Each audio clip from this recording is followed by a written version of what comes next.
years ago, from my research, I'm convinced it's much more serious than that. It's more than a loose-knit network. It is a conspiracy. In 1784, a copy of this document was sent to the Illuminist Weishaupt and delegated to foment the French Revolution. Mean the Illuminati was responsible for the French Revolution? Yes, absolutely.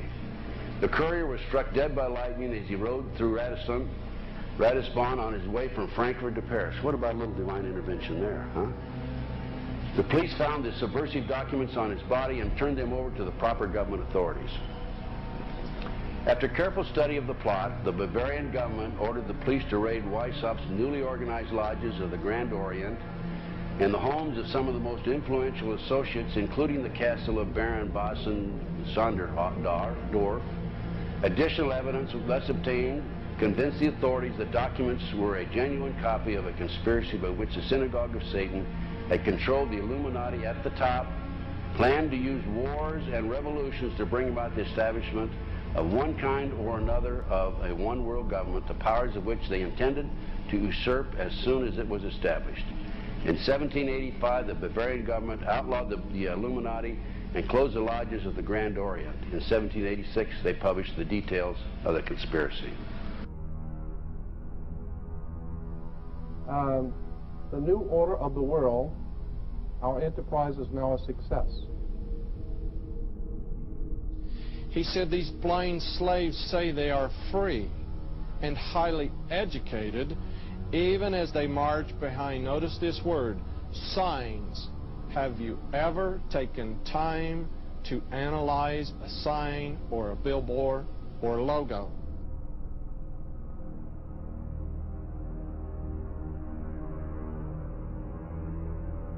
We'll start up here. In 1784, an act of God placed the Bavarian government in possession of evidence which proved the existence of the continuing Luciferian conspiracy. This explains the previous 9 pages, goes into it in detail. We don't have time to do it completely. Conspiracy. Adam Weishaupt, a Jesuit-trained professor of canon law, defected from Christianity and embraced the Luciferian ideology while teaching at Ingolstadt University. In 1770, the money lenders who had recently organized the House of Rothschild retained him to revise and modernize the age-old protocols designed to give the Synagogue of Satan ultimate world domination so they can impose the Luciferian ideology upon what remains of the human race after the final social cataclysm by use of satanic despotism. Weishaupt completed his task on May the 1st, 1776. It's a communist holiday, isn't it? May 1, 1776. The plan required the destruction of all existing governments and religions.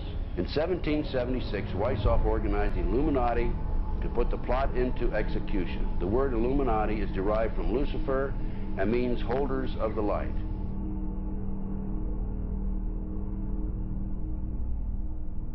Weishaupt's revised plan required his Illuminati to do the following things to help them accomplish their purpose. 1, use monetary and sex bribery to obtain control of people already occupying positions in high places in the various levels of all governments and other fields of human endeavor.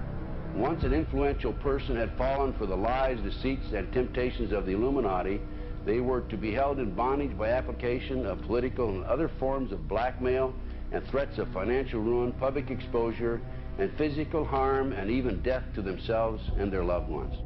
Number 12, told those present that they must use their wealth to have candidates chosen to public office who would be obedient to their demands and would be used as pawns in the game by the men behind the scenes. The advisors will have been bred, reared, and trained from childhood to rule the affairs of the world. Number 13, control the press. Number 16, infiltrate into the secret Freemasonry to be used for their purposes. That's been documented many times. Number 17, expound the value of systematic deception, use high-sounding slogans and phrases, and advocate lavish promises to the masses, even though they cannot be kept.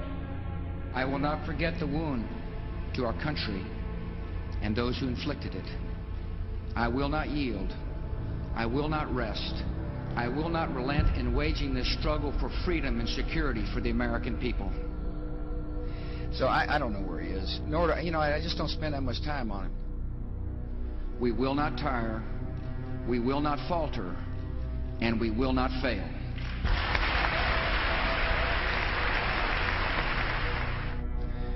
Terror is bigger than one person. And I remember he was telling me how how you're gonna see soldiers looking in caves for people in Afghanistan and Pakistan and all these places, and there's gonna be this war on terror, of which there's no real enemy. Who knows if he's hiding in some cave or not? We hadn't heard from him in a long time. Operation Northwoods, the plan called for innocent people to be shot on American streets. This is the Pentagon. For boats carrying refugees fleeing Cuba to be sunk on the high seas. For a wave of violent terrorism to be launched in Washington, D.C., Miami, and elsewhere. People would be framed for bombings they did not commit.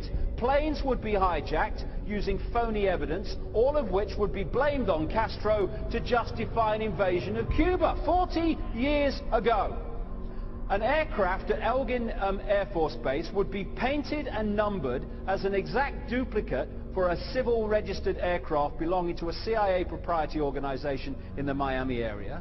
At a designate time, the duplicate would be substituted for the actual civil aircraft and would be loaded with selected passengers, all boarded under carefully prepared aliases. The actual registered aircraft would be converted into a drone, remote controlled plane, their word for it. Takeoff times of the drone aircraft and the actual aircraft would be scheduled to allow a rendezvous south of Florida. I mean, he's been tested unlike any other president with this 9/11.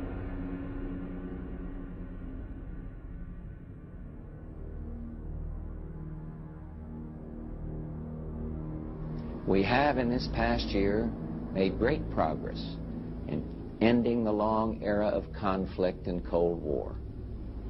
We have before us the opportunity to forge for ourselves and for future generations a new world order, a world where the rule of law, not the law of the jungle, governs the conduct of nations.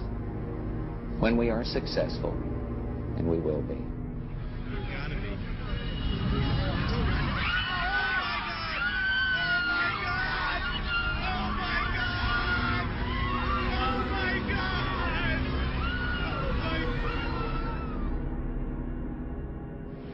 He argued that the use of any and all means to reach their final goal was justified on the grounds that the ruler who governed by the moral code was not a skilled politician because he left himself vulnerable and is in unsuitable position to his throne. He said those who wish to rule must have recourse to cunning and to make-believe because great national qualities like frankness and honesty are vices in politics. Fellow citizens, will meet violence with patient justice, assured of the rightness of our cause, and confident of the victories to come. In all that lies before us, may God grant us wisdom, and may He watch over the United States of America.